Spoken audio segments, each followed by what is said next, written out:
Blood streaked down Special Agent Darius Cole's temple as he stood between a toppled badge and a lonely pistol, breath steady, eyes blazing. 9-year-old Amara watched from behind him, wide-eyed and shaking.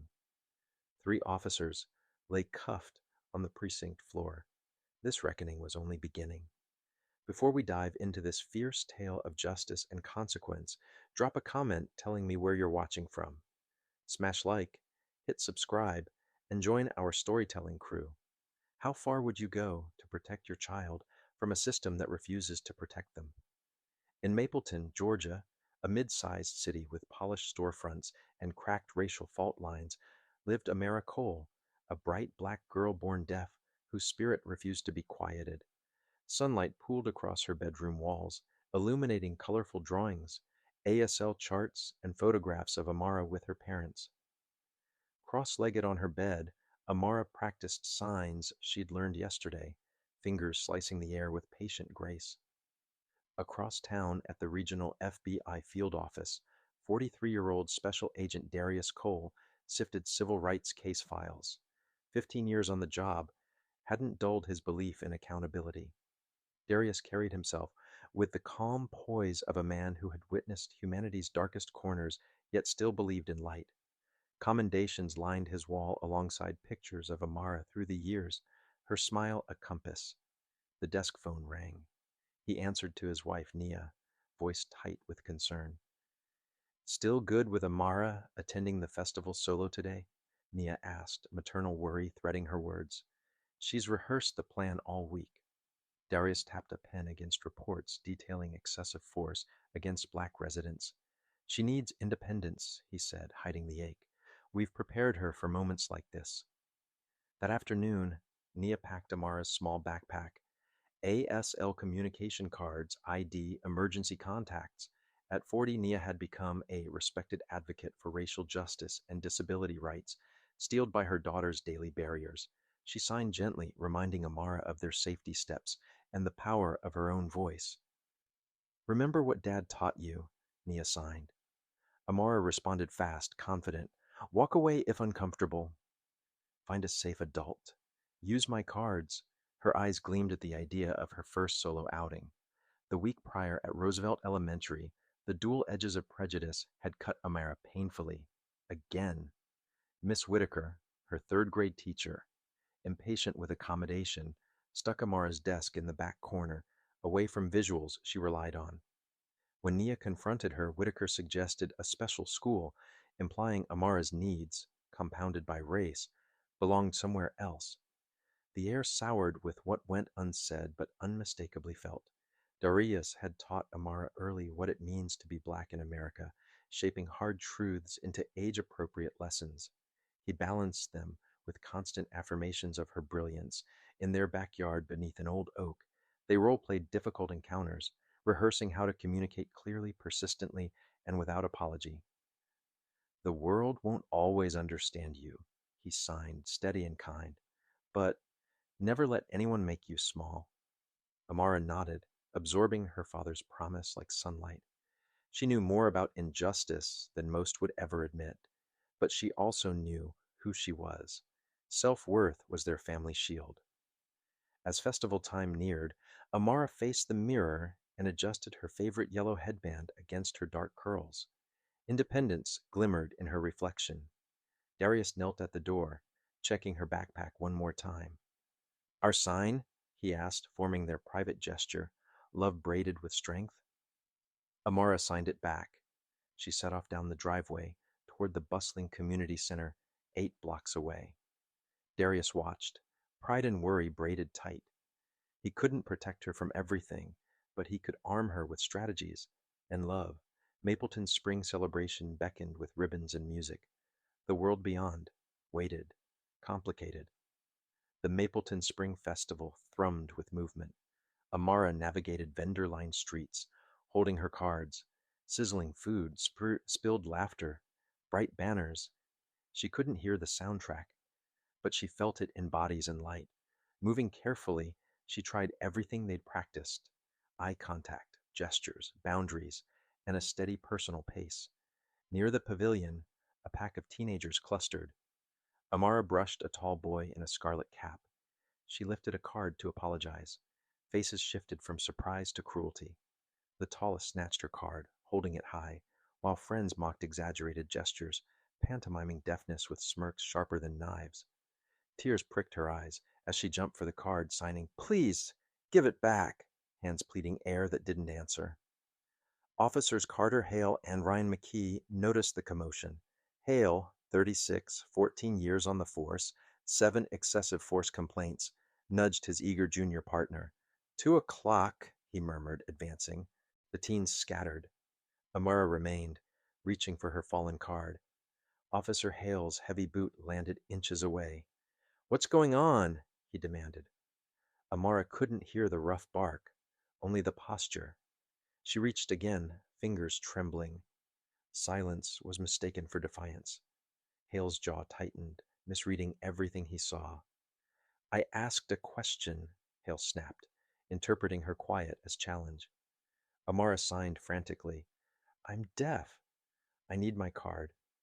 McKee frowned, noticing the pattern of her hands. "She might be deaf," he whispered. Hale scoffed. "Or pretending. Kids fake it for special treatment." The narrative bent, dangerously. Linda Harper, owner of a nearby gift shop, marched over, voice sharp with false concern. 56 and Mapleton born, she had called police on black teens plenty of times. "Officers, I'm glad you're here." That girl was bothering customers, maybe stealing earlier. The lie landed like a stamped warrant. Hale seized Amara's arm, spinning her to face him. Panic flared. She signed faster, more urgent, everything she knew. "She's escalating," Hale warned, twisting reality. "Might be on something." McKee shifted uneasily. "Should we call someone who signs?" Hale waved him off. "No time. She needs to comply now." Spectators slowed, phones rising like a second skyline. A middle-aged black woman stepped forward. "She's a child and deaf," she insisted. "She's trying to communicate." Hale's stare iced over. "Step back, ma'am, or you'll interfere with police business." He tugged for cuffs. Amara stiffened, natural panic recast as resistance. With needless force, Hale slammed Amara to the pavement. She couldn't hear the impact, but her bones did.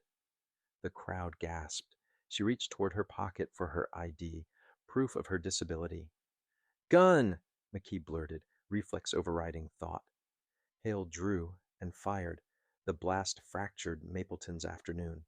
Pain seared through Amara's shoulder, world tilting into sky. Blood blossomed across her yellow dress. Hale stood over her, gun still trained. McKee froze, horror dawning. Phones caught it all. The escalation, the lies, the shot fired at an unarmed 9-year-old deaf black girl whose hands only asked mercy. As Amara's consciousness dimmed, she tried their private sign, love and strength, fingers trembling, falling. Back at the FBI office, Darius sifted witness statements when his phone vibrated. Unknown caller, Mapleton area code. "Mr. Cole," a breathless stranger said, "your daughter's been shot by police at the festival. She's en route to St. Mercy." The words landed like body blows. "Shot by police." "Is she alive?" he rasped. "Yes, but it's bad." The line died. Darius moved on autopilot, pocketing badge and keys. He told no one the details. Family, emergency would do. His title could wait, weaponized only when it mattered most. The drive normally took 20 minutes. Training shortened it. Traffic laws blurred beneath a controlled, relentless skill. His knuckles whitened, mind racing through scenarios. He'd drilled safety and disclosure with Amara again and again. Had panic erased practice, or had power refused to care? Rage cooled into strategy. St. Mercy's fluorescent corridors narrowed around him. He found Nia crumpled in a waiting room chair, eyes swollen, hands shaking. "Where is she?" His voice sounded like someone else's. "Surgery," Nia said, breath tripping. "Shoulder wound, bullet fragmented. They're trying to remove pieces near her spine." Clinical words meant devastation. A police uniform appeared. Chief Walter Grayson, posture rehearsed, expression grave. 54, weathered and commanding. Darius clocked every detail. Straight-backed authority, sympathy that never reached his eyes, his right hand tapping off his body camera. This incident is deeply unfortunate, Grayson began. Officers placed on administrative leave pending investigation. Unfortunate? Nia's voice rose. Your officers shot my 9-year-old daughter, who can't hear. Grayson stiffened. Ma'am, the situation was complex. Our officers responded to a disturbance. There was a misunderstanding when your daughter didn't comply with verbal commands. Darius stepped closer, deliberately taller, presenting only as a father. A misunderstanding, he said low. She's deaf. She couldn't comply with words she couldn't hear. He didn't flash FBI. Yet. I want the officers' names and body cam footage. Now Grayson blinked. Officers Carter Hale and Ryan McKee. As for footage, technical malfunction, both cameras failed. We're looking into it. Two cameras failing simultaneously. The lie flashed red. A surgeon in blood-speckled scrubs approached. I'm Dr. Javier Morales, trauma lead. She's stable. Most fragments removed. Some shards near the spinal cord are too risky. Significant blood loss, nerve and muscle damage in the right shoulder. She'll need intensive therapy. Permanent damage? Darius asked. Morales weighed truth. Too soon to know. Her age helps, but psychological trauma will be significant. Over the surgeon's shoulder, Darius noticed a black woman officer lingering, troubled eyes flitting toward Grayson. Her badge read, Sergeant Pierce. Their eyes met. She looked away, quickly. By late afternoon, the hospital became crisis ground zero. News and social feeds lit up. Neighbors gathered outside with cardboard signs and fierce chants. Inside, Darius sat at Amara's bedside in pediatric ICU, tracking the gentle rise of her chest. Wires hummed, machines beeped.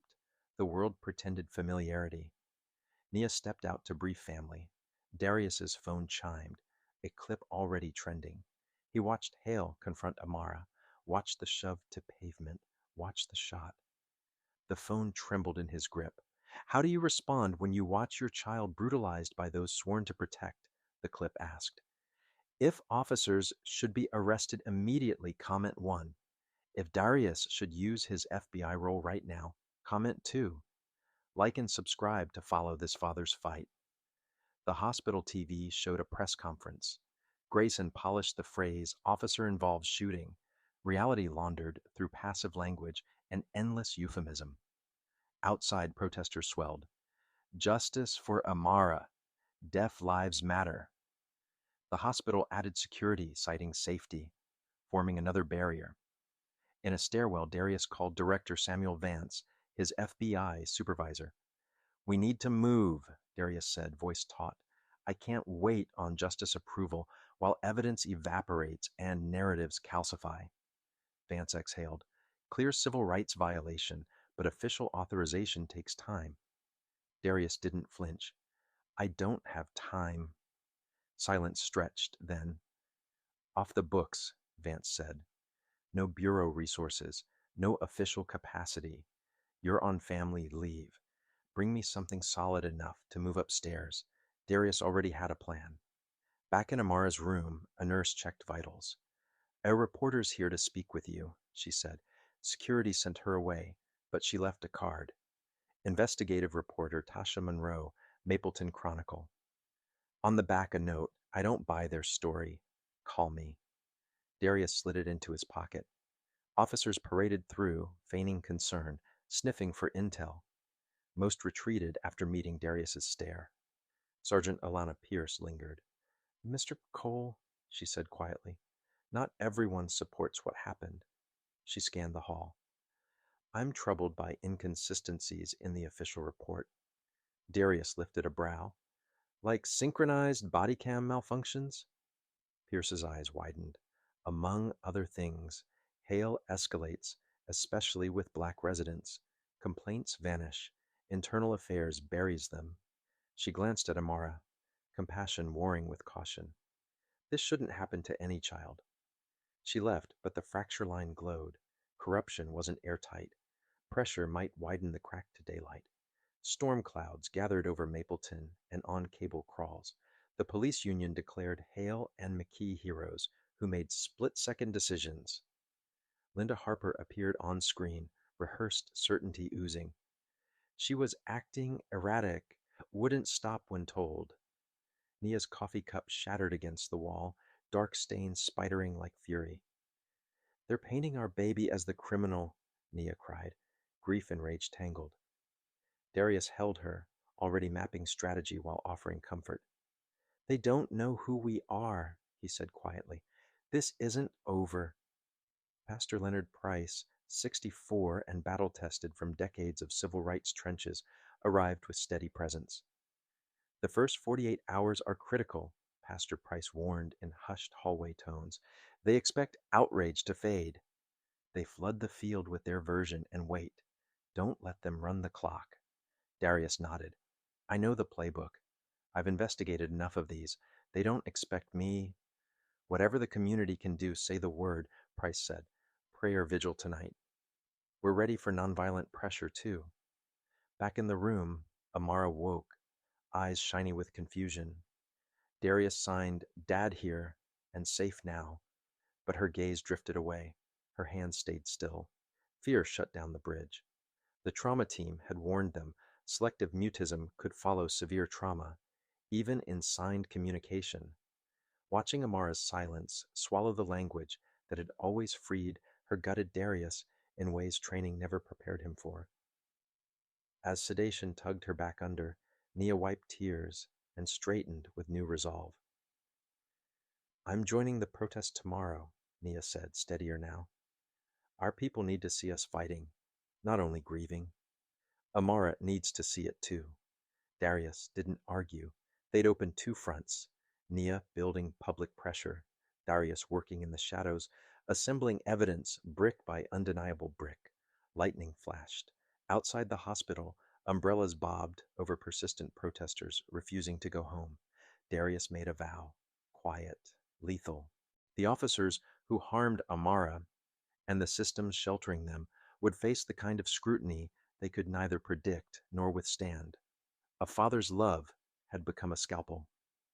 Fluorescents buzzed at Mapleton Police Headquarters as Darius strode in, FBI credentials showing for the first time. The desk sergeant went pale. I'll notify Chief Grayson, he stammered. Darius leaned in, pleasant voice, steel edge, not necessary. Preliminary review for a potential federal civil rights case. We'll interview the chief later. The phrasing suggested official muscle without stating it. Doors opened. In records, he combed decades of reports and internal investigations. First, the personnel files, Hale and McKee. Hale's folder groaned with 7 excessive force complaints over 14 years, nearly all black victims, each dismissed after perfunctory reviews. Patterns emerged like bruises. Hale's transfer history raised eyebrows. He'd left Atlanta PD just before disciplinary action for excessive force, an exit dressed as resignation. McKee's file was cleaner. 2 years on the job, no formal complaints, only performance reviews praising his willingness to learn from seasoned partners. Darius read between those careful lines. A young cop being molded by a bad one. Digging deeper, Darius charted Chief Grayson's habit of shielding misconduct, especially when black residents complained. Unfounded, stamped everything. Witnesses intimidated, statements discredited, serial offenders promoted upward. One case knotted his stomach. A black teen with autism brutalized during a wellness check. The family filed a complaint, threatened suit, then withdrew after a private meeting with Grayson. Settlement sealed. Officers commended for resolving volatility. As Darius photographed documents, a soft knock. Sergeant Pierce slipped inside, shutting the door. You're not just Amara's father, she murmured. He considered, then nodded once. FBI civil rights, he said, unofficially for now. Pierce didn't flinch. Figured from how you handled Grayson. She produced a flash drive. Hale and McKee's texts, 6 months. She was on internal tech support and had cloned them before accidental deletion. Darius accepted it, careful not to ask about admissibility. Why help me? He asked. Pierce's expression hardened. I joined to protect my community, not terrorize it. Hale's been a problem for years, but my warnings don't travel far when I'm a black woman in this department. If you want more, go to Miller's Diner, back booth 11, order meatloaf. She slipped out, back at a motel under a false name. Darius opened the drive. The messages were vile. Hale dropped racial slurs casually, called Mapleton's east side the zoo, and mocked Amara after the shooting. Not so mouthy with a hole in her shoulder. Maybe now she hears me. L.O. McKee's replies rarely used slurs, but signaled complicity, laughing emojis. Gotta keep 'em in line, thumbs ups to bullying. The thread dripped with bias, evidence of racial animus crucial for a civil rights case. Darius unearthed another link. Linda Harper's brother was Captain Victor Harper, head of internal affairs and Grayson confidant. At 11, Darius sat in the back booth at Miller's, meatloaf cooling. A nervous man in his 50s slid in opposite. Captain Peter Donnelly, Internal Affairs, he said softly. Pierce says your bureau. Darius didn't answer. Donnelly pressed on. I've watched Grayson turn the department into his fiefdom. Any IA probe into Hale got kneecapped, Donnelly whispered, fingers whirring a napkin. 3 times I tried. 3 times Grayson killed it before witness interviews. Why talk now? Darius asked. Donnelly's laugh was bitter. Because a deaf kid got shot, and the wagon circle continues. Be careful. Grayson has friends everywhere. Mayor, DA, a couple judges, Donnelly continued. They call themselves the Round Table, Poker Thursdays. The town answers to Grayson Donnelly stiffened suddenly. Don't turn around. Hale just walked in, with 2 others.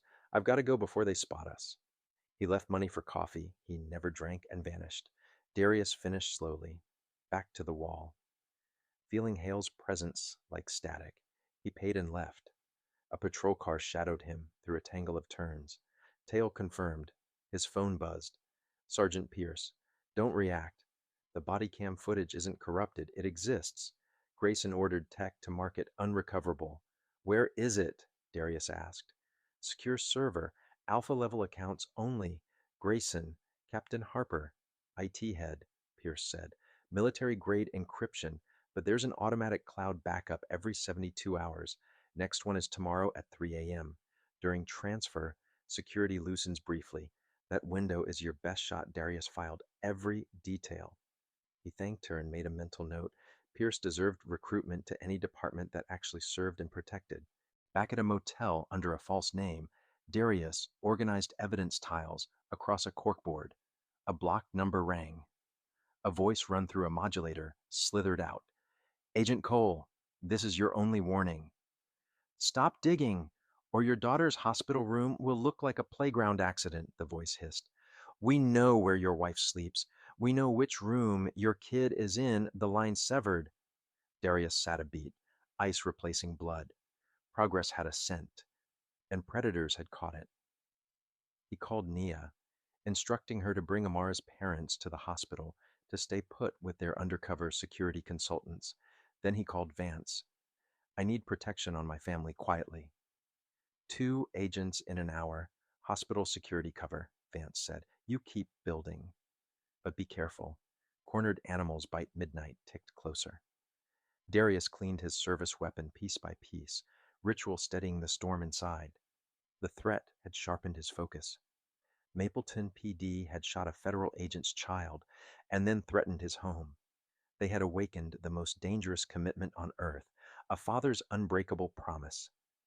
Rain rattled the hospital windows 5 days after the shooting. Amara watched an animated show play silently. Her shoulder hurt less. Her spirit remained hollowed. Nia brushed her hair carefully around bandages, while Darius watched a patrol car, parked strategically, across the street. Surveillance, now a blunt instrument of intimidation. She still won't sign, Nia whispered, setting down the brush. Not a word. Darius knelt, forming familiar shapes. Pain? Water. Want anything. Amara's eyes tracked his hands, but hers stayed still. a fortress protecting a wounded city inside. The psychologist called it selective mutism. Trauma had barricaded her voice. Dr. Maya Chen, a specialist in trauma therapy for deaf children, arrived from Atlanta at Darius's insistence. Recovery isn't linear, she said after evaluation. Her body will heal faster than her trust. The enforcers of safety hurt her. Rebuilding faith will take time, patience, and sturdy love that never wavers. With Nia guarded at the hospital, Darius split days and nights, half beside Amara's bed, half sifting through data. The motel became a war room. Timelines, pattern maps, complaint heat maps. Numbers told a truth the department denied. Mapleton officers used force against black residents at 5 times the rate. Complaints by black residents were dismissed at triple the rate of white complainants. Worse, 5 prior excessive force incidents involved black residents with disabilities, pepper spraying a man with cerebral palsy during a traffic stop, tasing a deaf woman who didn't respond to shouted commands. No discipline followed. Commendations sometimes did. A text pinged from an unknown number. River Heron Park, East Bench. 20 minutes. Come alone. Important. The phrasing matched McKee's texting style. Clipped, anxious. It could be a setup. It could be salvation. Darius triangulated routes, ditched the obvious tail, and arrived minute 19. Senses sharpened, shoulders loose. Officer Ryan McKee sat on the bench out of uniform, jittery, hands twisting. He jumped when Darius appeared. "Don't do that," he gasped, reaching instinctively for a holster that wasn't there. "Didn't hear you." "Neither did my daughter," Darius said, flat. "Before you and Hale shot her." McKee flinched, shame raw. "It wasn't supposed to happen," McKee blurted. "Hale lied. Grayson ordered us to stick to his version. He made me alter my incident report." Darius watched him like a bomb tech. "Why now?"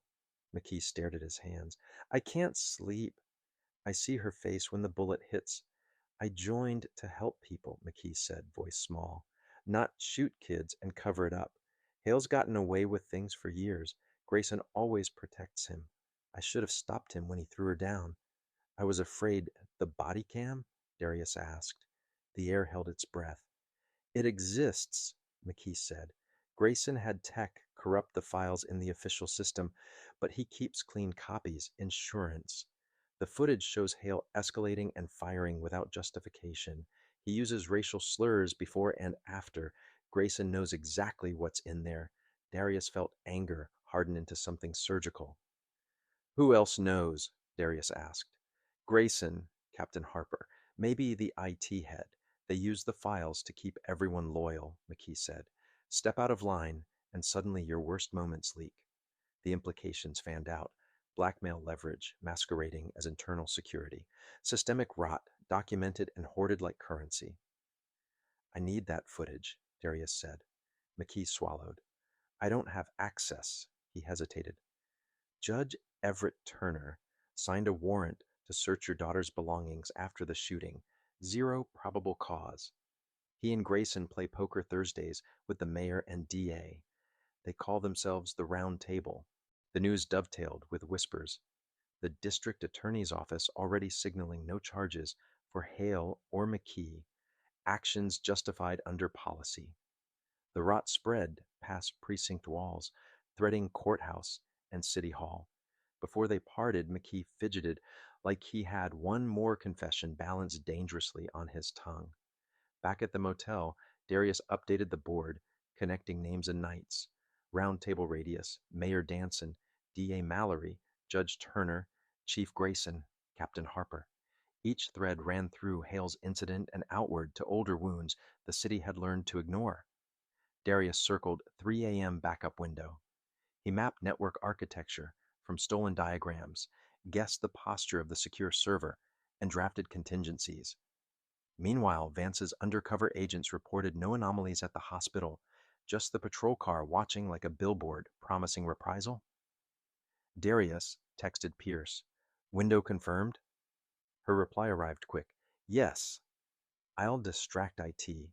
He breathed once, deep. He would need a failsafe, off-site redundancy. He shredded motel receipts, switched rooms, burned a dummy route for the persistent tale, then slipped back to Saint. Mercy after midnight to sit beside Amara. Machines pulsed. Nia slept fitfully. Darius watched his daughter's quiet, stubborn breathing. He signed to her gently, even knowing she might not answer. I'm here.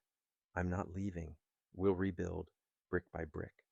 I promise. Her eyelids fluttered, then stilled. Outside, the storm eased to a whisper. Inside, time held.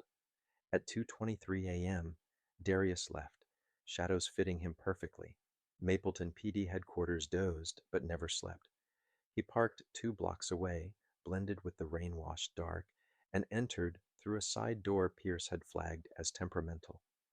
Downstairs, he ghosted along cinder-block corridors and old bulletin boards listing community outreach dates like absolution. The server room's glow beckoned. He slipped inside during the backup window, the air cold and humming. Pierce's decoy process kept the IT console occupied elsewhere. Darius jacked into an auxiliary port, authenticated with a borrowed credential chain he'd stitched from Pierce's breadcrumbs, and hunted. A directory surfaced. Insurance. Encrypted blocks nested like secrets. He launched a parallel decrypt with a dictionary keyed to Mapleton touchstones. Progress crawled, then jumped. Hail McKee Festival _ Amara, time stamped. He exfiltrated to an encrypted drive, mirrored to a hidden partition, and pushed a burst upload to an off-grid node Vance had once shown him in another life. Redundancy saved cases. Footsteps. 2 voices outside the door. Darius killed the console hang, shifted a cabinet half an inch, and let the door swing open naturally. A janitor's cart rattled by. Someone joked about overtime. The door closed again. The transfer ticked toward completion. He swallowed air, steadying a rushing heartbeat. Done. He pulled the line, wiped traces, and slid out as a printer down the hall sputtered to life. A noisy alibi. In the stairwell, he passed an officer carrying a peach cobbler tin. Midnight snack, the officer grinned. Darius nodded like any man searching for late coffee, then vanished. In the car, he popped the encrypted drive into a covert slot and checked the mirror. No tail. He breathed for the first time in 20 minutes. Back in the motel, he secured the evidence in triplicate, then sat on the edge of the bed until sunrise, palms open, trembling. At 8 a.m., he watched the footage. It was worse than he'd prepared for. Hale's slurs bled through the speakers, acid cold. The escalation was unambiguous. The shot, unjustified, and merciless. McKee's panic read as human. Complicity still burned. The video's truth could cut through manufactured fog like noon sun. He clipped relevant segments, created a sworn declaration draft, and began a memo to Vance with a chain of custody appendix. He tagged every frame that mattered: the card snatched, the shove, Amara's signing, the false gun, the muzzle flash. He prepared community versions and sealed originals for federal review. Nia called, voice steady with fire. The vigil turned into a march. People are ready, Darius told her he had something real. We move carefully, he said.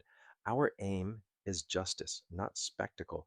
We'll need credible messengers, airtight facts, and a community ready to hold the line, Nia agreed. He looped in Tasha Monroe under embargo, offering only context. Footage exists. You'll see it when it's safe. She promised patience. Pastor Price organized legal observers. Sergeant Pierce texted, Rumor is IT noticed anomalies, but can't pin them. Darius smiled grimly. Good. We'll be first to the truth. By noon, Mapleton officials held another press conference. Grayson doubled down. Tragic, complex incident, reasonable perceived threat. The Union flanked him, arms crossed. Darius watched from the hospital, Amara asleep, Nia squeezing his hand. He felt the gears turning. When truth hits marble, it chips, then fractures, then avalanches. That evening, activists held a town hall outside St. Mercy. Nia spoke. My daughter signed for help and got a bullet. The crowd murmured prayers and promises. Pastor Price reminded everyone, we aim our pain. Legal volunteers took statements. Tasha gathered corroboration, careful not to endanger sources inside the department. Darius met Pierce in a quiet hospital corridor. It worked, he said. Relief flickered across her face, then faded. Brace yourself, she warned. Grayson's reading the room. He'll try to preempt your move, maybe suspend Hale to cool the streets while burying the rest. He'll bet on fatigue. Then we don't fatigue, Darius said. We proceed steady, verified, public. He texted Vance, package inbound. Unofficial chain of custody logs attached. Recommend immediate escalation to Civil Rights Division and Public Integrity. Vance answered, move. I'll brief upstairs. Prepare for coordinated release with DOJ presence. The cavalry might finally saddle up. Darius stood over Amara's bed again. Machines whispered. He signed gently. You did everything right. This wasn't your fault. Her eyes opened halfway, following him. Her fingers twitched, almost their sign, then stilled. I'll carry the rest, he promised softly. You heal. I'll fight. The room held his vow carefully. Across town, Linda Harper prepped for another interview, lies polished, story firm. Inside City Hall, the round table adjusted schedules, phones buzzing. Captain Harper texted Grayson, we have pliable judges. DA is aligned. Delay hearings. Starve discovery. Darius added those names to a widening diagram. Rott prefers shadows. He visited Roosevelt Elementary. Miss Whitaker met him with defensive cordiality. He calmly documented Amara's placement and lack of accommodation. Her statements, dismissive, coded, joined the stack illustrating a town's habit of labeling difference as defiance. Systems don't fail by accident. They're engineered, funded, and rewarded for predictability. Back at the motel, he correlated watch schedules with complaint spikes, building a heat map that glowed red where Hale patrolled. He matched internal emails to patrol zones and street cameras. A picture sharpened, complaints rose where Hale led. Interventions dropped when Pierce supervised. Leadership choices wrote outcomes in bruises. He prepped affidavits for Pierce and Donnelly, anonymized initial drafts for safety. He organized witness clips with synchronized timestamps, the shove, the shout, the shot. Each piece snapped perfectly into the next. Truth wasn't only persuasive, it was surgical. It cut dead tissue away, so healing could begin. Pierce texted, internal memo says body cam corruption to be announced tomorrow. Darius replied, we'll preempt with DOJ. Vance messaged, senior counsel looped. Prepare remote briefing tonight. Darius stared at Amara's photo on his phone, tiny fingers forming their sign. He remembered the backyard oak and her steady eyes. That night, he delivered a secure virtual briefing to DOJ attorneys. He walked them through the footage, the text threads dripping with bias, the round table's private obedience, the pattern evidence, and the tampered chain inside Mapleton PD. He named credible insiders, emphasized Pierce's integrity, and proposed immediate interventions. We'll need protective measures for witnesses, DOJ said, and immediate preservation orders. Vance added, we have enough to justify a federal civil rights probe and obstruction inquiry. They set timelines. Darius exhaled quietly, knowing the next hours would be choreography, truth revealed cleanly, safety buffered, community centered. After the call, he sat in the dark, listening to rain tick the motel window. He thought about the voice on the phone, threats masked in static. Fear visited, resolve stayed. He texted Nia. Progress. She replied with a heart and a lightning emoji. Love and strength, their language translated. Morning brought headlines guessing at outcomes. The union promised full support for Hale and McKee. The mayor urged patience. Darius contacted Tasha. Prepare for a joint release with DOJ. You'll have time-stamped clips, corroborated testimony, and pattern analysis. We do this once clean for Amara and others at Saint. Mercy, Dr. Morales reviewed Amara's charts. Infection risks are easing, he said. Physical therapy timeline is long but hopeful. The shoulder's function depends on nerve recovery and time. Darius nodded. grateful for incremental wins. Healing, like justice, rarely arrived in one spectacular cinematic moment. The patrol car across the street disappeared for the first time in days, replaced by an unmarked sedan. Subtlety was the new threat. Vance's undercover duo rotated shifts, fists tucked into consultant jackets. Darius thanked them quietly. They nodded, understanding the unspoken contract. Protect this room at all costs. Pastor Price brought lunch and a quiet blessing. We speak truth with courage, he told Nia and Darius. We refuse bitterness, but we don't surrender clarity. He quoted a familiar line: Justice is what love looks like in public. Nia smiled through tears. Our daughter deserves that love. Darius texted McKee a single line: Your confession matters. Keep breathing. McKee replied, I'll testify. Pierce pinged. I am murmurs suggest Grayson suspects a leak. He's tightening circles, Darius wrote. Hold steady. Backup arrives soon. He sent Vance another packet. School records, prior incidents, population level disparities, all footnoted. Late afternoon, the community marched again, slower, stronger. Drums pulsed. Silence fell as Nia held up Amara's ASL cards like prayer flags.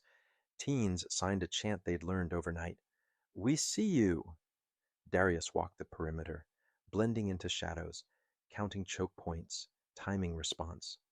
Old training met new purpose. Inside City Hall, the round table met early. The agenda leaked to Tasha. Delay civil review. Reinforce tragic split-second narrative. Highlight shoplifting rumors. Tasha verified, then filed the leak away until release. Journalists sometimes hold fire. It isn't weakness, it's accuracy's armor. Darius appreciated her discipline. At dusk, Amara stirred. Darius signed love. Her fingers moved a fraction, then stopped. He didn't push.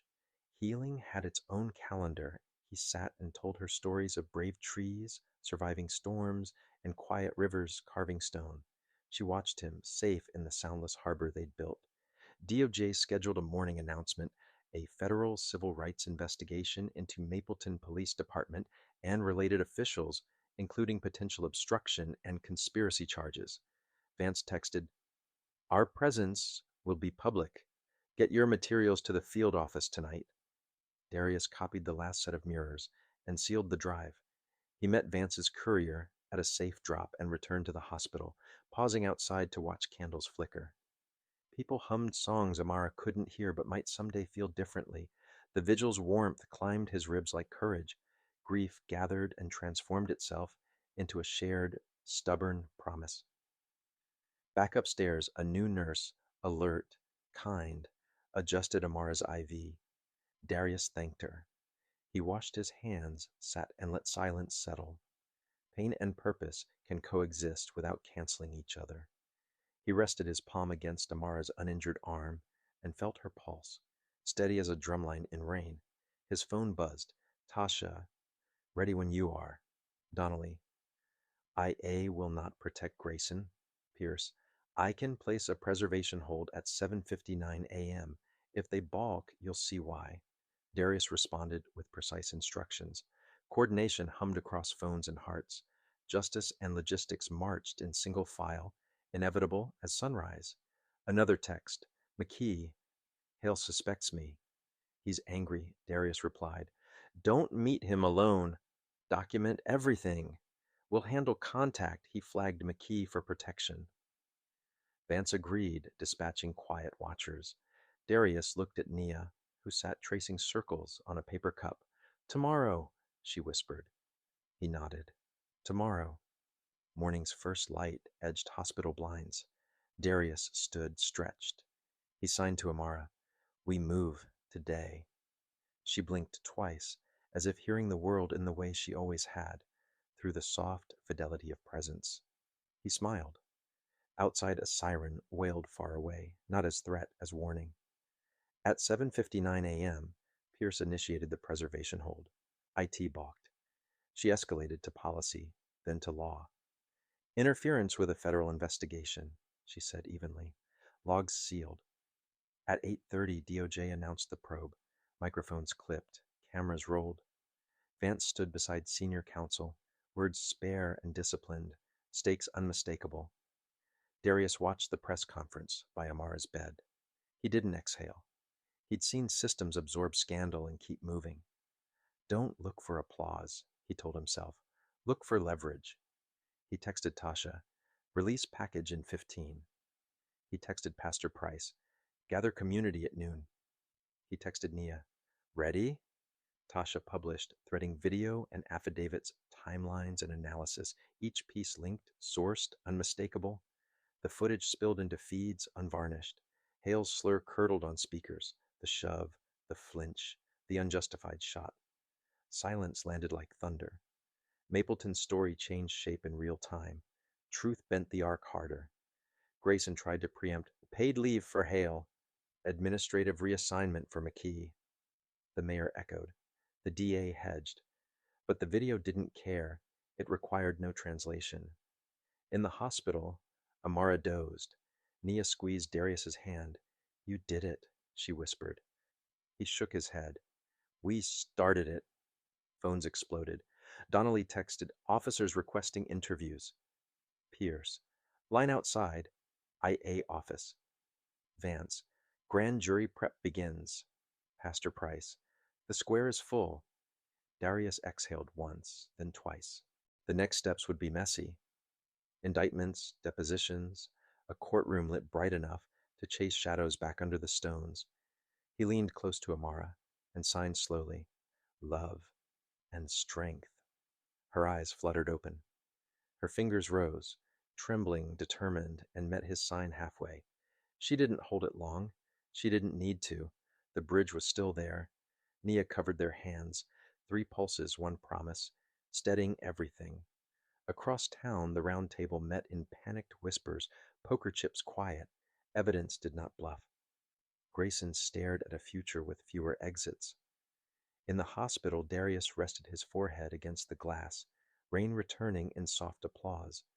The reckoning hadn't ended. It had finally, fully begun. Officer Carter Hale and shopkeeper Linda Harper prepared fresh statements, claiming they saw Amara lift items from Harper's boutique before the clash. They hoped to frame a pattern to excuse brutality. Darius kept his face cool, though fury hammered inside his ribcage. At dawn, the county prosecutor declined charges against Hale or Ryan McKee, citing insufficient evidence of criminal intent, despite dozens of eyewitnesses and partial videos undermining the department's story. The decision landed like a gavel on a fracture, widening it, daring Mapleton's people to accept silence again. Protesters surged across Mapleton. Nia, bullhorn in hand and moral authority in her spine, climbed City Hall steps. My daughter cannot speak for herself today, she said, voice steady. A system that silenced her with a bullet won't silence us with lies. The crowd roared, fists raised. Demonstrations swelled as national outlets aired the story, eroding the comfortable hush local power relied upon. While Nia rallied the square, Darius tunneled beneath headlines. His deep dive into Chief Walter Grayson's past surfaced earlier posts marked by mirroring misconduct, a familiar choreography of force, denials, and vanished complaints. Money told a worse truth. Darius traced holdings linking Grayson and Judge Everett Turner to a private lockup conglomerate, Southeastern Detention Partners. Quotas fattened returns, arrests, especially low-level, disproportionately black, fed contracts, fed bonuses, fed campaigns. The municipal machine profited whether Mapleton bled or merely bruised. The conflict of interest wasn't merely ugly, it flirted with criminal.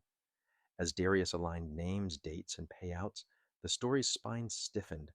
Patterns hardened into proof. He packaged financial threads alongside internal memos, sketching a web where public safety, disguised throughput goals, and bodies became ledger entries. Investigative reporter Tasha Monroe detonated a front-page expose in the Mapleton Chronicle.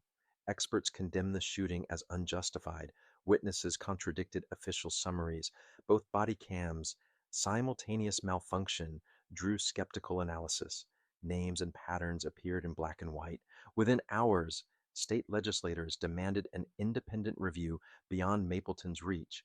Grayson answered with a rushed press conference. He backed Hale and McKee, scolded the paper for reckless reporting, and framed criticism as danger to men and women in blue. But his calibrated indignation felt thin. Microphones captured defensiveness. Cameras caught sweat. The narrative's veneer began to blister. Pressure mounted. Cracks showed in the blue wall's masonry. Quiet glances, stiff back channels, clipped replies. Rumors fluttered through corridors like loose invoices, transfers pending, phones examined, servers touched. Beneath Mapleton's official calm, panic paced in sharpened teeth. Darius recognized the scent. Cornered power reeks like fear. His encrypted phone rang. Director Samuel Vance. "We've got a leak!" "Someone at Justice flagged our interest. Your credentials are temporarily suspended, pending review for allegedly using Bureau resources personally." Darius stared at the motel's mapped wall, already measuring shifts. The move was bold, clumsy, expected. "How long until it's formal?" Darius asked. 48 hours, maybe less, Vance said. "Political heat's real. If suspension lands, anything you touch risks exclusion. Fruit of the poison tree."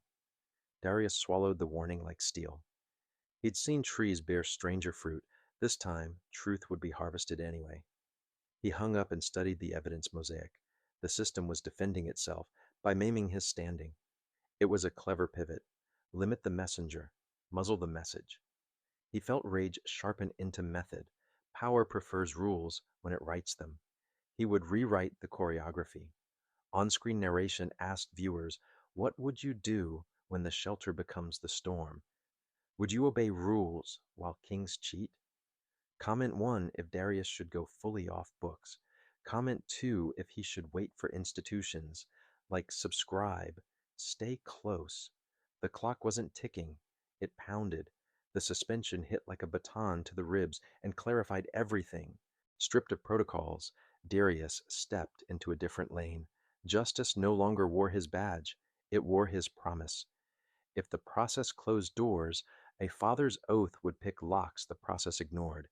He laid the badge, creds, and service pistol in a neat row, replaced them with burner phones, a long lens camera, and a notebook teeming with dates and names. Tools shifted. Mission didn't. Outside, rain stitched the parking lot. Inside, he stitched threads others preferred unraveling. Doctors moved Amara home. Familiar walls could cradle the physical repair. Quieter work would chase deeper shadows. Dr. Maya Chen visited daily, coaxing safety back into a shaken mind. Nia structured routines like scaffolding. Darius split hours between bedside silence and motel room war room geometry. Dr. Chen explained dissociative withdrawal, a protective shutdown that sometimes decouples communication from safety, but hopeful signs emerged. Amara drew, color first, then shapes. Pictures can cross bridges words can't. Dr. Chen said art often opens the door therapy, later walks through, hand in hand, unafraid. One drawing gutted them, Hale towering over a tiny figure, pistol angled down, pavement wide as ocean. The stick figure's hands hovered mid-sign, frozen. Underneath, Amara scribbled a fierce sun. Darius stared a long time, then tucked the page away, like a sworn affidavit. "Encourage her art, Doctor," Chen urged. "It's narrative reclaimed." While Nia fronted strategy rallies and press hits, Darius ghosted alleys and archives. They wove a two-strand rope, public pressure tugging daylight in, clandestine collection knotting truth together, tighter, stronger, harder to cut with excuses. Darius's first off-books move, build dossiers on 5 prior Mapleton incidents involving Black disabled residents. He scraped news clippings, public filings, church basements, and guarded living rooms. Faces emerged, voices joined. A pattern rose like bruises, misread disabilities, escalations without cause, exonerations on paper only. One story stalked his sleep.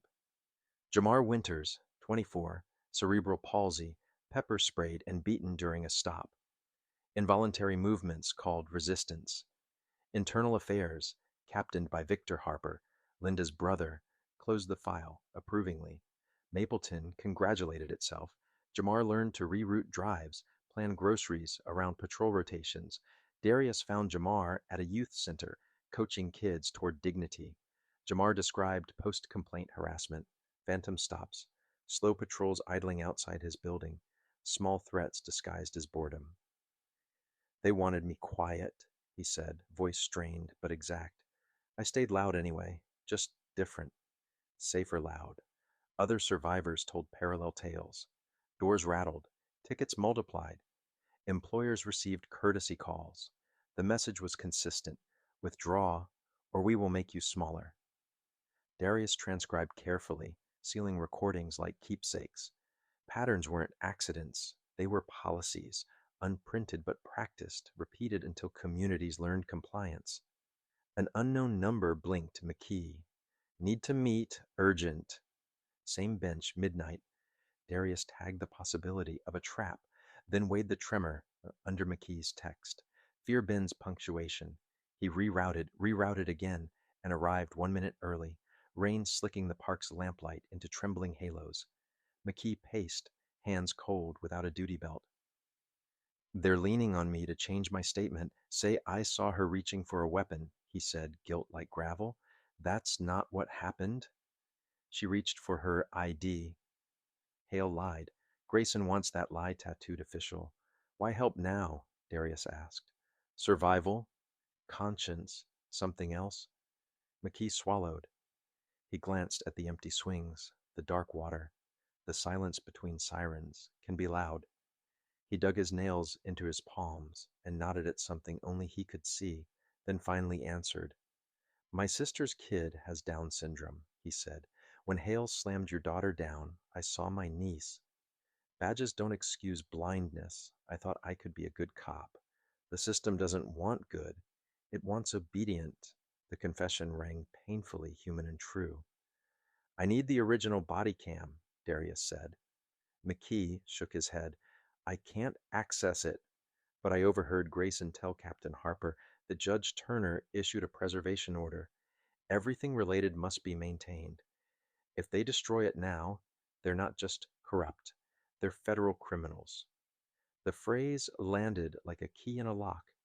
Preservation order. Destroying evidence under federal directive elevates misconduct into felony territory. It triggers louder boots, bigger lights, sharper questions. Darius felt resolve reknit. If local shadows swallowed video, federal teeth would bite, hard, publicly, permanently. The next day, Darius met federal judge Sophia Torres in chambers. He presented himself as a private citizen carrying a public wound. On the table, patterns, payoffs, complaints ghosted by internal affairs, the money's crooked path. He asked not for vengeance, but for preserved truth. This extends beyond my child, he said. Mapleton punishes difference, then protects the punishment, and they share profits. He outlined the architecture of harm. Race plus disability equals compound danger, accelerated by quotas, sanctified by stamped orders. He set the binder down like a brick. Judge Torres read, brows knit. The financial ties between Grayson, Turner, and Southeastern Detention Partners are deeply troubling, she said, and the body cam anomalies with matching malfunctions defy plausibility. Her pen hovered. The rule of law needed more than outrage. It needed warrants, and people strong enough to serve them. I understand that your credentials are currently suspended, she noted.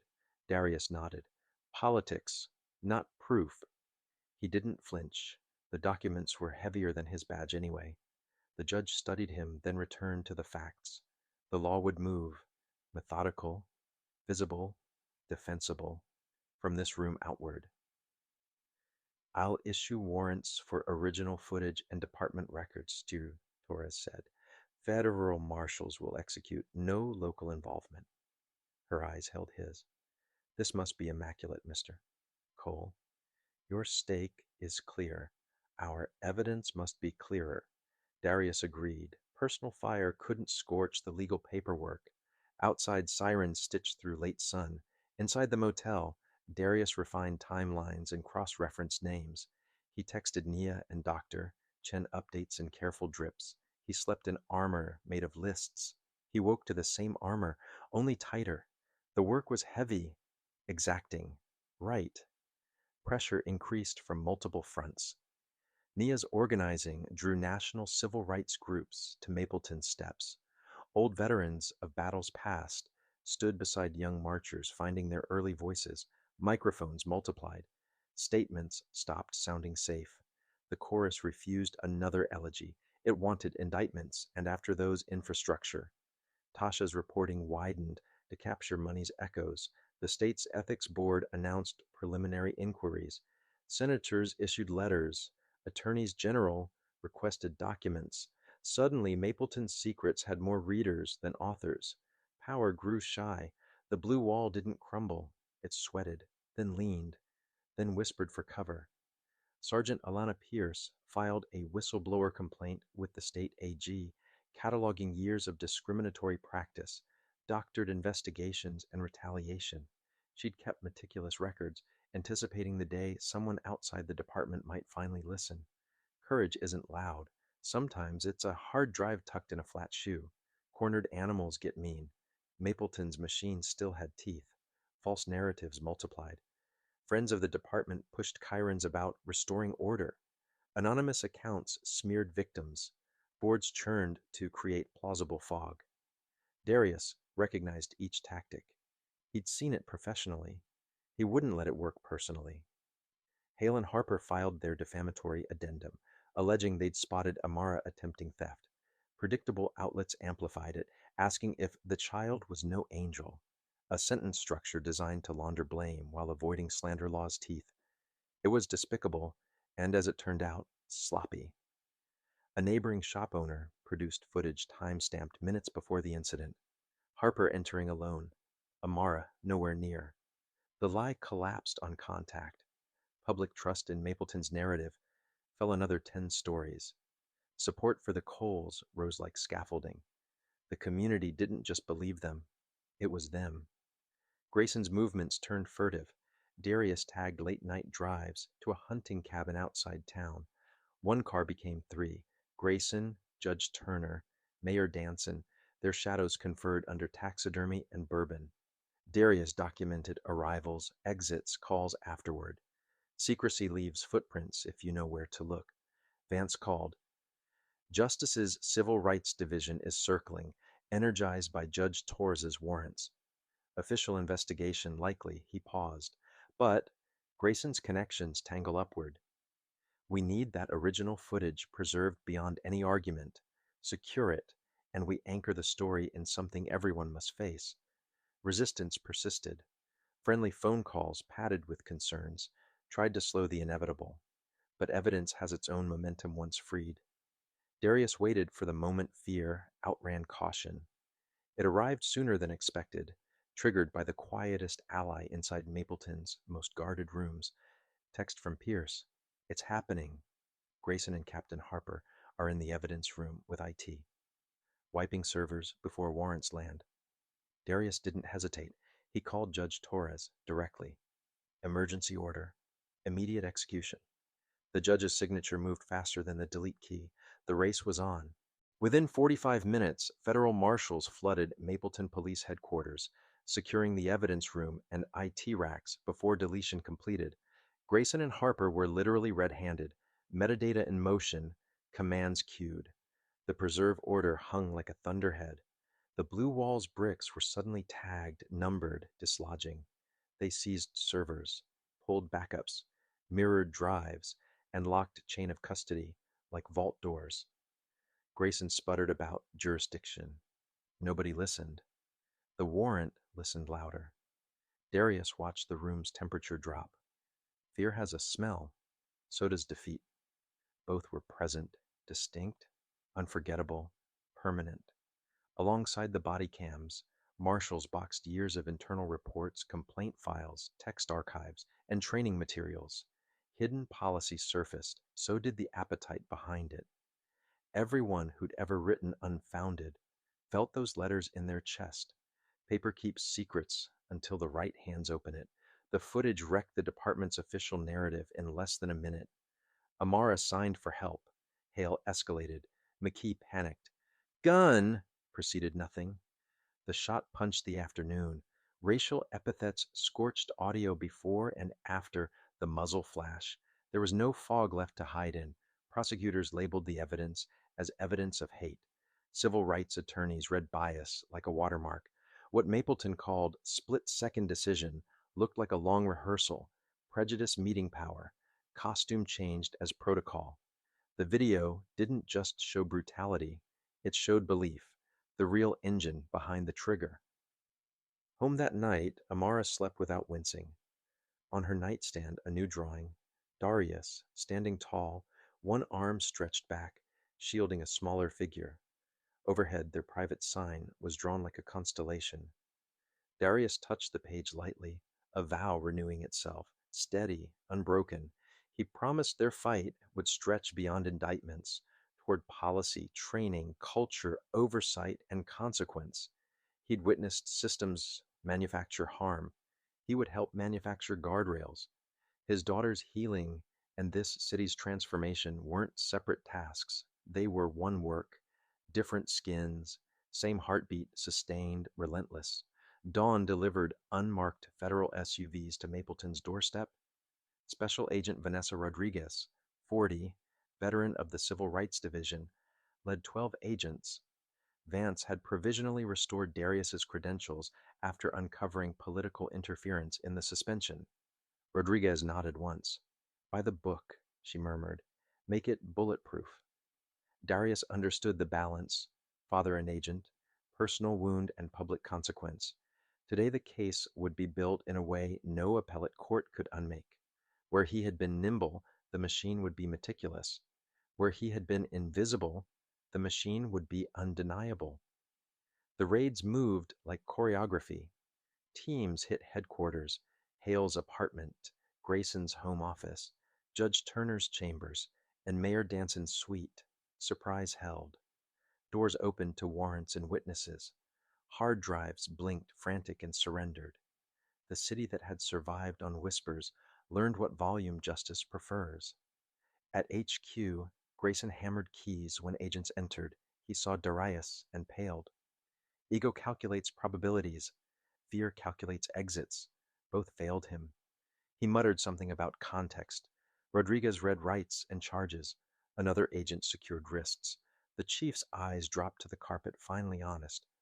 Walter Grayson, Rodriguez said, you're under arrest for civil rights violations, obstruction of justice, and conspiracy against rights.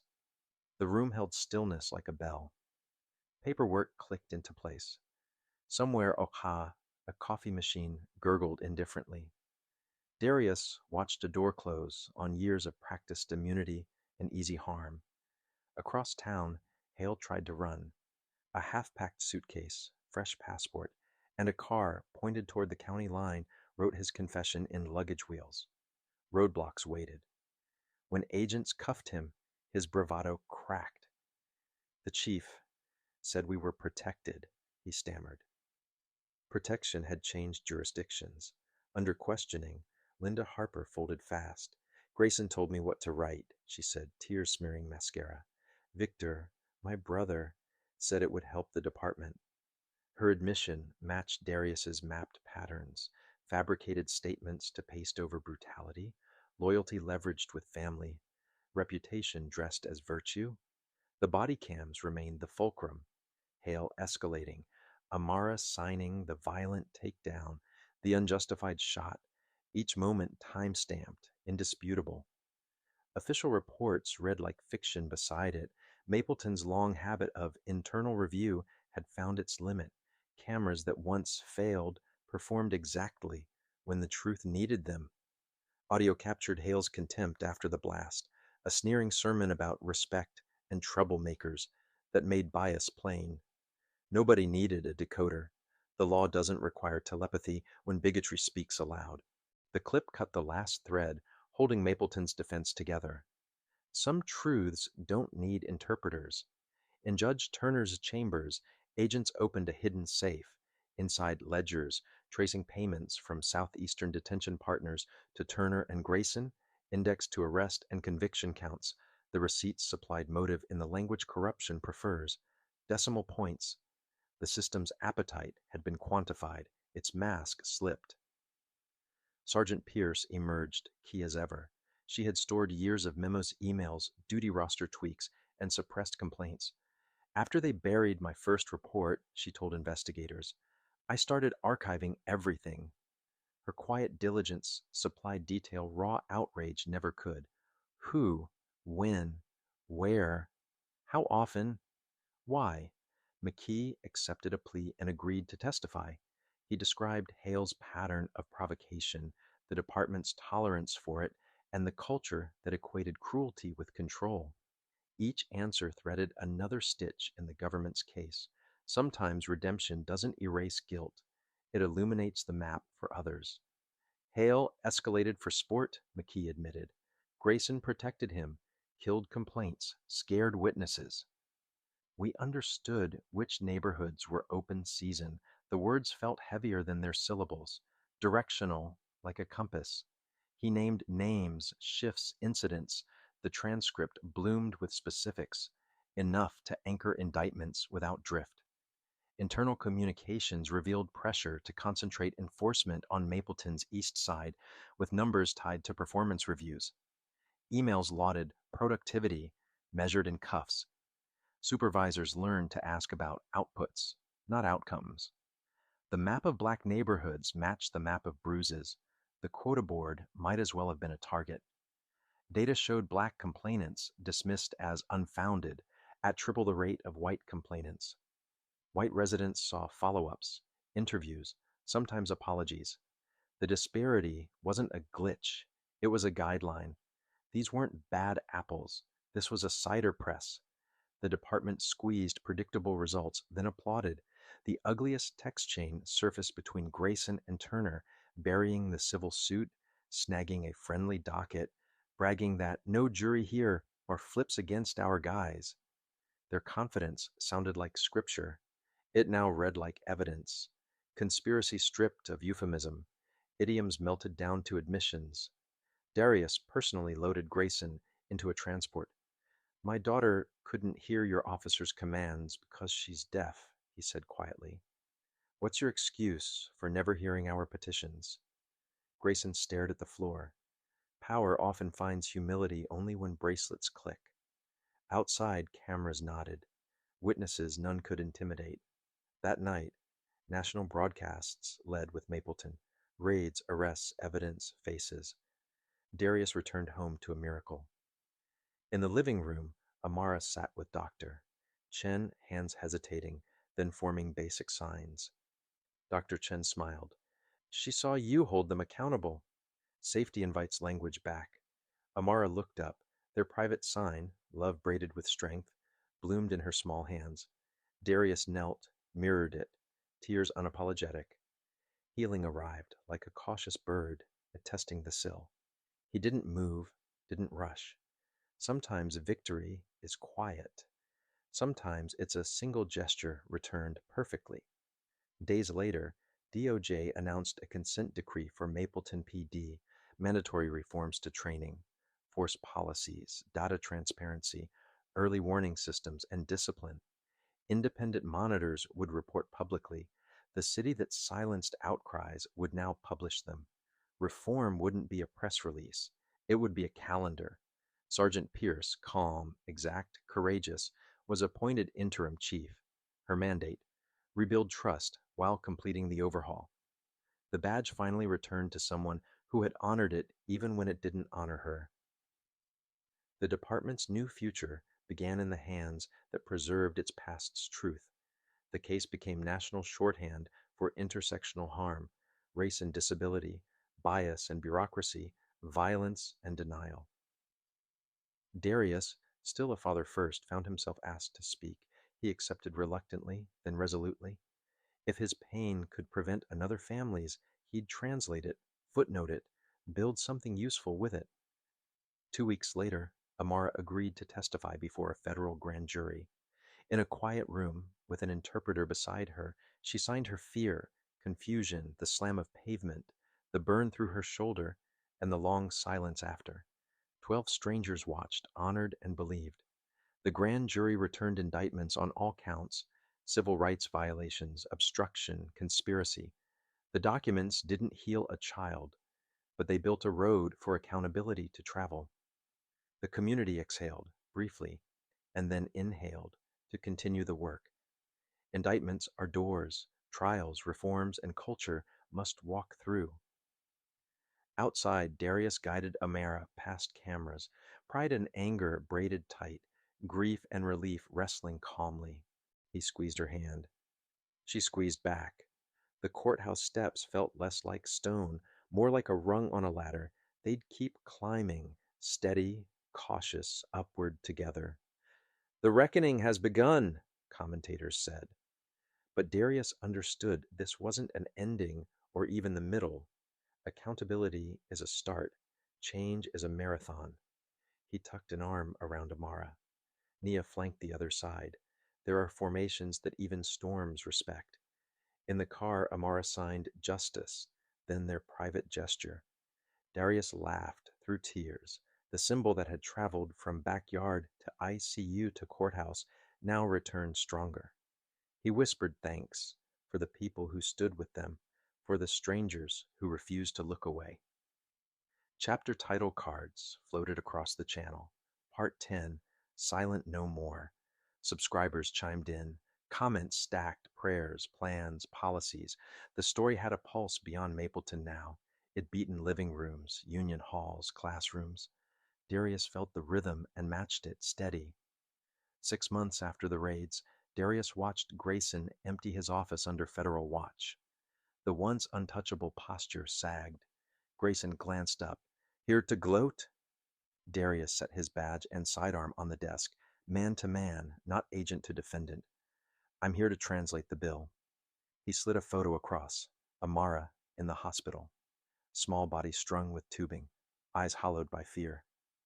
"This is the price," Darius said evenly. "Your choices wrote this." Grayson looked and flinched, gaze skittering away. "It wasn't supposed." The sentence wandered. Evidence that courage had left first. "Don't blame the system," Darius said, voice low. "You were the system. Every buried complaint, every promotion for cruelty, every witness you chilled. That's you." He leaned forward. "My daughter stopped signing for weeks because she thought her hands caused violence." "That is your legacy?" Grayson tried one last bluff. "I have powerful friends." Darius placed a thick file on the wood. "This is 15 years of violations, corruption, intimidation, 57 excessive force cases, 17 victims with disabilities. Your friends are sprinting for exits outside the window. National news vans frame the truth." Mapleton had become emblem and warning, how racism and ableism entwine, how accountability can still catch up. Cameras hummed. Commentators debated consent decrees. Darius watched Grayson calculate odds and meet zero. Empires rarely fall gracefully. This one slumped. It had rehearsed impunity, not consequences. The department buzzed as agents moved through offices, interviewing, tagging, collecting. Consent decree terms hung like fresh paint: new training, early warning, co-responder programs, crisis communication. Darius saw Sergeant Pierce, now Interim Chief Washington, commanding calmly, voice measured, expectations clear. The work looked less like spectacle, more like architecture. Downstairs, agents led Grayson, Hale, and 3 others through the lobby in cuffs. Cameras clicked. The image traveled. The people Mapleton once said, "Trust us," now escorted by those they'd scorned. The crowd didn't celebrate. It witnessed. Validation isn't joy. It's relief wrapped in memory. Pastor Leonard Price told reporters, "This is step one. True justice prevents harm tomorrow." His words echoed Darius's own shift, from single outrage to systemic redesign. You prosecute conduct. You re-engineer culture. You measure results. You tell the truth even when it costs, especially when it costs. A week later, DOJ announced a specialized initiative to investigate civil rights violations affecting disabled people in minority communities, with authority to recommend national standards. They tapped Darius to help lead it. He felt the weight and said, "Yes, you turn your wound into a lighthouse." At the press conference, Nia stood on one side, Amara on the other. "What happened to my daughter wasn't isolated," Darius said. "It grew from design and neglect. Equal protection must mean equal practice. The flashbulbs weren't applause, they were accountability's footlights." He welcomed the brightness. Off camera, doctor. Chen reminded them of a turning point weeks earlier, an art therapy session, where Amara drew herself upright, hands signing beams of light. "She's reclaiming voice," Chen said. "Her hands didn't cause harm. They carry power." Sometimes the revolution is a child drawing herself bigger. Amara joined a trauma support group. She arrived silent, then nodded, then shared markers, then showed another child basic signs. Her nervous system practiced feeling safe. Community is medicine disguised as presence. The room learned to applaud without noise. Healing multiplied, shy and brave simultaneously. Amara pitched an idea: teach officers ASL basics. Interim Chief Pierce and Dr. Chen backed a pilot. Uniformed volunteers gathered in a rec room. Amara taught help, understand, safe. "I'm deaf." Phones stayed pocketed. Eyes stayed kind. The room learned that hands speak and humanity listens. Photos of Amara instructing officers ricocheted online. Not a redemption arc, an accountability chapter. Reform wasn't a handshake, it was homework. The image mattered because the work behind it was real. Hours, humility, practice, policies, consequences. Mapleton wasn't cured. Mapleton was committed. National attention drew Nia onto a presidential commission on policing. On Capitol Hill, she testified, "My daughter was doubly vulnerable, black and deaf. Training must reflect the world as it is." Senators asked questions. Staffers took notes. Plans moved. The work felt like bricks, not slogans. 6 months to the day after the shooting, Mapleton gathered in the park where the festival had unraveled. Civil rights leaders, disability advocates, clergy, and newly humbled officers stood together, not to forget, to vow. The stage held flowers and a single microphone, enough for truth to travel. Amara stepped up, interpreter beside her. She scanned the crowd. Neighbors, classmates, nurses, teachers. Her hands rose, steadying. "I was scared to use my hands," the interpreter voiced. "I thought my signs caused anger." She paused. "My hands are my voice.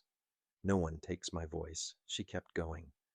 "When we don't understand each other, harm happens. We can learn new ways to talk. We can listen with more than our ears." The crowd lifted hands for silent applause. 1,000 palms shimmered. The ovation looked like stars shaking themselves awake. Reforms registered. Complaints of excessive force dropped 70%. Crisis intervention training became mandatory. A co-responder unit paired clinicians with officers. An early warning dashboard flagged patterns. A civilian oversight board gained teeth: subpoena power, disciplinary authority, public reporting. The badge still carried weight. So did the clipboard. The ASL program became permanent, folded into academy training and annual refreshers. Officers learned to sign basics, then practiced with community mentors. Metrics weren't abstract: fewer escalations with deaf citizens, more resolved calls without force. The department published numbers monthly. Mapleton learned to count people properly. Body cams were non negotiable, always on, exceptions codified, penalties swift, audits were unannounced, footage samples were reviewed by an outside panel. Technical malfunction became a punchline, then a fossil. Mapleton's new rhythm included recording, reviewing, revising. Compliance turned into culture rather than checkbox theater. The Coles' healing continued. Amara still startled around unknown uniforms. Nightmares faded, then returned on stormy weeks, then faded again. Progress looked like a spiral, not a ladder. Darius and Nia learned to celebrate little victories: a smile at a clinic hallway, a returned joke, a finished drawing. School reopened with disability awareness modules and stronger supports for deaf students. Visual aids multiplied. Teachers learned to sign greetings, bullies learned consequences. Amara presented a short video about communication differences. Her classmates asked better questions. Understanding, it turned out, could be taught. Ignorance wasn't destiny, just habit. The federal cases moved forward. Hale and Grayson faced multiple civil rights counts with potential decades attached. Turner and others accepted pleas. Careers collapsed under sworn testimony. The spectacle wasn't Schadenfreude, it was precedent. Other cities watched. Other departments adjusted policies preemptively. Mapleton's pain taught nationally. Darius's new role sent him across the country, investigating patterns, building best practices, advising chiefs, bargaining with unions, listening to communities. He returned to Mapleton often to hug his family, to recalibrate, to remember that statistics represent someone's child, someone's pulse, someone's future drawing itself brighter. 1 year after the shooting, Darius lingered in Amara's doorway as she rehearsed a keynote for a national conference on policing and disability rights. 9 years old, almost 10, she signed with clarity and warmth. Confidence had replaced flinches. The scar at her shoulder caught light like a thread. She wasn't telling a victim story. She was narrating a blueprint. Training saves lives. Humility prevents pain. Communication builds safety. She acknowledged fear, then punctured it with practice. Darius blinked fast. Courage looks like finishing a sentence you thought you'd never start again. His chest hurt kindly. Amara noticed him and smiled, flashing their sign. Darius returned it, letting gratitude wash through. He remembered the backyard oak, the nights in ICU, the motel's papered walls, the knocks back. Surviving is one thing. Building better afterward, together, is the point of surviving. What began as a father's desperate sprint for one child had widened to a sustained march for many. Policies hardened into habits, habits reshaped reflexes. Reflexes prevented grief.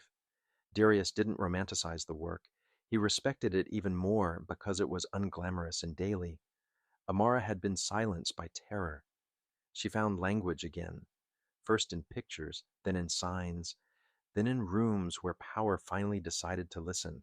Her voice reached farther than anyone guessed because it was clothed in truth and guided by hands that had once shaken. Darius thought of the community's raised hands, waving their silent applause. He thought of Pierce's archives, Monroe's headlines, Pastor Price's weary wisdom, Vance's steady cover, Judge Torres's pen, Jamar's testimony. He thought of every ordinary person doing unspectacular, necessary things. Movements are built from those. He understood justice differently now, not only as punishment, but as prevention. Structures that makes cruelty harder, compassion easier, excuses rarer. A world where bad nights don't cascade into funerals, where a child's hands are always welcome, where body cams work and integrity doesn't need them. Channel outro rolled. Has this story moved you? Do you believe we can build safer systems? Drop your thoughts below. We read them. Algorithms bend toward what we feed. Feeding collective resolve matters. If Amara's journey helps you see better, pass it along. Let clarity travel. Like and subscribe if you want more stories that flip on the lights and keep them on. Share this episode with someone who still trusts slogans without checking receipts. Let them meet Mapleton's receipts. Let them watch a child teach officers safe faith. In practice is policy. We can listen with more than our ears, the narrator echoed Amara. We can be better if we try. Try isn't passive, it's muscles and calendars and budgets and votes. Thank you for walking this stretch with us, from silence to testimony, from hurt to honest healing. This narrative insists on courage multiplied. When institutions fail the vulnerable, repair requires strategies, and strangers, neighbors, and notes, judges and journalists, pastors and patrol logs. Darius mapped, Nia marched, Amara taught. You can do something too, somewhere, with someone consistently. That's how a city learns. If you're still here, you're part of the work. Subscribe for the next chapter. Share to widen the circle. Comment with local reforms that matter most. oversight with teeth, crisis teams, data transparency, training for disability, checks on power. The story turns when communities do. Zora Neale Hurston wrote that some years ask questions and other years answer. Mapleton asked and answered both. It learned that transparency isn't a threat, it's a promise. It learned that language can be hands. It learned to count differently, not arrests, but people safe. Through darkness, the Coles became builders of policy, of bridges, of rooms that once excluded them.